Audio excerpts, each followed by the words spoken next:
विकास आघाड़ी जिसके अंदर शरद पवार की एनसीपी, कांग्रेस और उद्धव ठाकरे सेना है। महाविकास आघाड़ी को हमने पहले प्रस्ताव दिया था कि अगर भारतीय जनता पार्टी को हराना है तो हम भी आपके साथ आने के लिए तैयार हैं। ये प्रस्ताव देने के बाद कुछ पॉजिटिव संकेत आए, कुछ नेताओं के बड़े नेताओं के साथ चर्चा हुई, उन्होंने कुछ वक्त मांगा कि हमें फैसला करना, आपस में चर्चा करने के लिए, लेकिन उसके बाद उन्होंने खामोशी इख्तियार कर ली।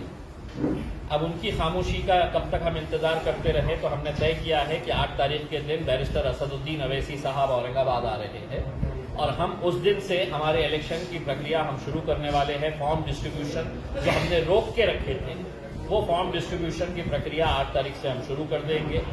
और हमने ये कहा था कि हम बहुत कम सीटें लड़ने के लिए तैयार हैं।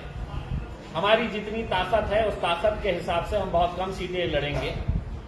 अगर आप और हम साथ में मिलकर आते हैं तो, क्योंकि हमें भी पता है, हम ऐसा नहीं है कि हमारी ताकत इतनी है और हम इतना मांगेंगे। हमारी जितनी ताकत है हम उस हिसाब से ही बात करेंगे। और अगर आप नहीं लेते हैं तो फिर आप मुझे कहीं पर भी रोक नहीं सकते हैं।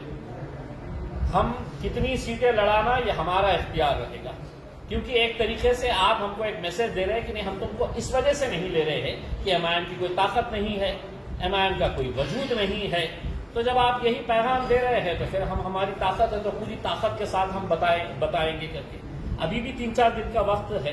अगर कुछ पॉजिटिव संकेत आता है तो हमें भी मालूम है कि अगर वोटों का बंटवारा हुआ तो नुकसान होगा और फिर भारतीय जनता पार्टी आएगी और वो आने के बाद फिर हमारे ऊपर उंगली उठाने का आपको कोई इख्तियार नहीं रहेगा। तो एक बार अच्छी तरीके से शरद पवार साहब, नाना पटोले साहब, उद्धव साहब, आप सुन ले कि हम बड़ी संजीदगी के साथ, पूरी ईमानदारी के साथ भारतीय जनता पार्टी को हराने के लिए आपके साथ आने के लिए तैयार है। आप हाँ या ना में जवाब दें, नहीं तो हमारा अकेले चलने की पूरी तैयारी हमने करके रखे है। आप नहीं लेते हैं तो बोल दें हमें, अब हम बहुत ज्यादा इंतजार नहीं करेंगे। अवैसी साहब आने वाले हैं, अवैसी साहब अकेले चलेंगे तो कितने सीटों पर लड़ाई? उसका कोई लिमिट नहीं है। हम 8 तारीख से हमारे फॉर्म डिस्ट्रीब्यूशन की शुरुआत करेंगे और 8 तारीख से जहां जहां जो भी इच्छुक उम्मीदवार हैं उनको फॉर्म्स लेकर हम इमीडिएट है तो उसके सर्वे करवाएंगे, उसकी स्क्रूटिनी करवाएंगे और जहां लड़ सकते हैं वहां पर यकीनन पूरी ताकत के साथ उतरेंगे। आप कहां से